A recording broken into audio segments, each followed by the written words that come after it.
G'day, everybody. I want to talk about safety in the bigger picture. What do I mean by that? Well, everyone worries about safety. They all do actions to make safety actions. But a lot of times we do actions to try to make it safe, but you can make it worse. So I want to talk about safety in the bigger picture. I've sort of talked about gun laws and stuff like that. So it's all similar to that. Sorry, this clip will be. But it's about safety. Now, people always say, what could I do to protect my family? What could I do to be safe? Well, the first thing you do is you don't start nothing that you shouldn't start. Right? So if it's no one's come at you or it's nothing big to worry about, they called your name, stuff like that. They looked at you funny. Right? Something small, they only do it every now and then. Things that you just let go. You're better off letting it go. You walk away when someone says they try to stir you up with something. Right? But if it happens constantly and constantly, well, a lot of people they can move. If you have money, you can move to sort out that situation. But a lot of people can't move to get away with areas that they don't fit, and they get harassment and stuff like that. So when you're stuck in that boat, well, in the end, you can try to take them to court and all that kind of stuff. Depends on what laws you have around you. But we all know what laws they say and what we could do is two different things, right? When it comes to all that. So most of the time, you'll see people just go hermit. That's why a lot of people are going hermit and stuff like that, because they don't want to deal with all the bullcrap outside, and they can't do anything about it. They can't move areas or anything like that. And so when it comes to safety, the best thing to do, definitely if you've got kids, so you've got kids and all that, you definitely wouldn't want to start anything. Otherwise, you'll have problems. Now, if you're backing yourself up and it's been a while and you can't stop anything, well, then that's when you do what they might be doing to try to counteract what they're doing. So if a bully's bullying you, you bully them. And in the end, if you've done everything you best can, you can't move, you can't do all the righteous things, you show them that we all can be monsters and give them a little bit of shit. Because if you don't give a bully shit, they'll always bully you until they get bored. But some bullies just like doing it for fun. They do it not only to you, but to heaps of people. And so that's another way to protect your family, right? In the end, the best thing to do is to leave if you can. Is the best thing to do to protect your family. If I had family, if you didn't have family, you can stand your ground a little bit more. It's a little bit like people who stand their ground when they're going against a fire and stuff like that. The more you got to lose, the more you don't want to take risk. Right? For safety. Right? Now, when it comes to countries that ban guns, I want to talk about banning guns again. And our country's done it a few different times in different ways. But when a country bans guns and takes them off their people, do you know what really happens? They take the guns from the good.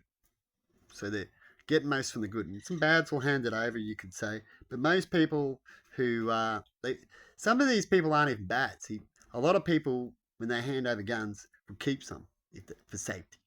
Because we all know that guns is safety. You hear police and on TV shows and army people go, look, my gun stays with me. I don't care how safe you think I am. I don't know you. Until I know you, my gun stays with me. Right? It's called protection. It allows you to feel safe and equal with everything else in a better of a balance. Right? And so when you take your guns away from the people, you want to hope that you have a very good government system. You want to hope that you're fair and righteous, because if you've just got a government system that's a bully and attacks people who causes any violence, you will get violence in your country as you stir up things. So we've seen movies and plenty of other history that talks about that when it comes to how far do you go to try to do the right thing for your people. Right? Now, if you start taking away all their knives and weapons and all that because of a little, then they're going to have no defense. That means they only rely on the police system, and then when it comes to other countries, the army. That's it. That's all they got. So when it comes to here in Australia, that's all we've got. Right? As over time we have to hand in guns, as we've had a few little incidences that a lot of countries have all the time. But we're a country that some would say it's a pansy country, because we try to say that we're all this, but we're technically not, right? In all these different ways, but we try to be. but we screw up in a lot of ways when it comes to a lot of things. But that's debates I'll do later on when it comes to certain areas that I believe that we screw up when it comes to safety too. And so here in Australia, if a bad guy comes after you, you got to hope that you can call the police and they get here in time. Otherwise, you have to defend yourself. Now, when you say I'm in a country with guns, and then I guess I can get to defend myself with no guns, that's handleable. Right? You can handle face-to-face combat. You become equal again. Or they come with a knife and you can get a knife, right? Or an axe or someone, a sharp blade. We can handle that. But if they come with a gun, which more likely bad people will have that, you have nothing and you're defenseless. And you'll have more murders, or just as much murders, in countries that have no weapons than countries with weapons. Right? At least with the country with weapons, might have a little bit more violence. At least they can bear arms in that and feel that they can protect themselves if they need to. But when it comes to here, a lot of people that need to. So when you do a gun handover, so we'll talk about gun handover. Countries do gun handovers. People all hand over their guns. You'll probably have all the good people. People just bought a gun for fun, for sport and stuff like that. Some people can still have certain guns for certain sports. All have to hand in their guns over time, over a few different hits that I remember here in Australia, to be destroyed. Right? And you could have got a rebate. They were offering rebates. But a lot of people who believe in safety, and also bad guys. So the bad guys definitely kept their guns. They buried them. I heard heaps of stories. I've heard people in the family that have had guns that like to keep things secure just in case. It's called, what happens if shit does hit the fan? What do we got? Nothing. But we understand we're not allowed to carry guns around and stuff like that. And so they cleaned them up, put them in boxes and buried them. Wise people. And they were certain groups who back up towns and their own people. So good people. So it's good when they do that, because when things hit the fan, what have we got? You'll be glad they did that. But when it comes to the bad guys doing it, we don't like that. And they did. They did it for sure. They did it even better. They did it more.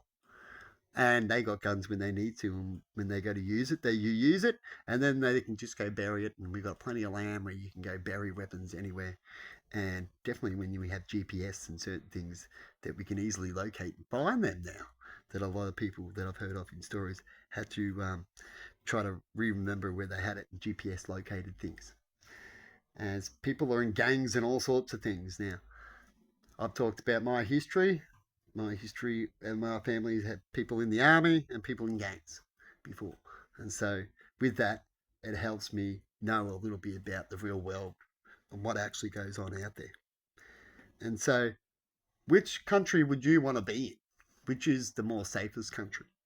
Is it a country with no guns and have to look after the government? Or is it a country with guns, with really righteous laws and righteous people? Because it's not the guns that kill people, it's the people who kill people, right? And so if you have decent people, then you're more likely going to be fine. And you'll have bad guys that will have guns, but you'll also have good people that will have guns. And it usually will balance it out, right? And things will happen when they happen. Bad guys will be bad. When they get caught, they pull out knives, they pull out guns, and they will do what they need to do when they do it. Right?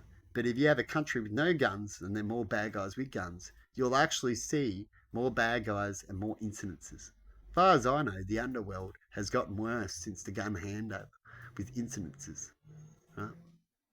And the people can't fight back to stop these gun people. It's only the police that could have to fight back. And if the police don't fight back this underworld, it'll grow and grow and grow, because there's nothing to stop them, as there's no people with guns either except farmers with some rifles or shotguns.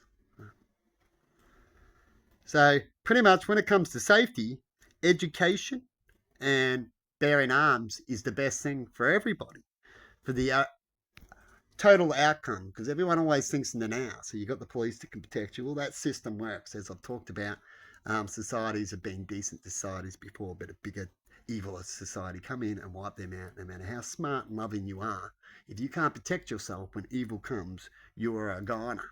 And history has shown that. And so when it comes to Australia, if we get attacked full on, if our army fails, we fail. There's no people to stop them. We're in America and a lot of other countries too. If the army fails, at least they got the people, right, to protect themselves, and weapons to be secondary, so they won't be slaves just like that. They'd have to fight for these people all the way through the country. But here, it's pretty scary. All they have to do is take out our army in a certain area and they can take over things. It's very scary. And then all of what's here is just police. That is it. And maybe out in the out towns, some farmers. Pretty damn scary, really, in a world that is pretty full on with wars and scary things.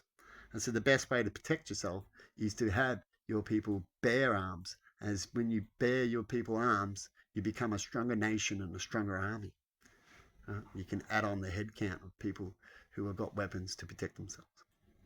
But anyway, I'm going to leave it there.